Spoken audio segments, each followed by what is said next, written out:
If you could stop snoring and get better sleep, how do you think it would change your life?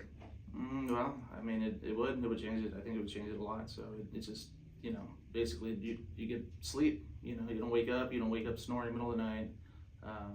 It doesn't affect relationships. Your partner doesn't nudge you at night. Yeah. So it's just, it's a quality of life thing, Yeah. essentially. And then also, yeah, I mean, it could also be where it's going to eventually get worse. You're trying to stop that. Right. You're trying to stop, the whole using a CPAP, which I don't like CPAPs. Those are dangerous. But so if you don't use them, you get reliant on them, you can die. Yeah, you can don't die. have it, yeah, it's a bad thing. So It's a real thing, right? yeah, so it's a thing. So yeah, it's just going to affect everything in life essentially. So Okay.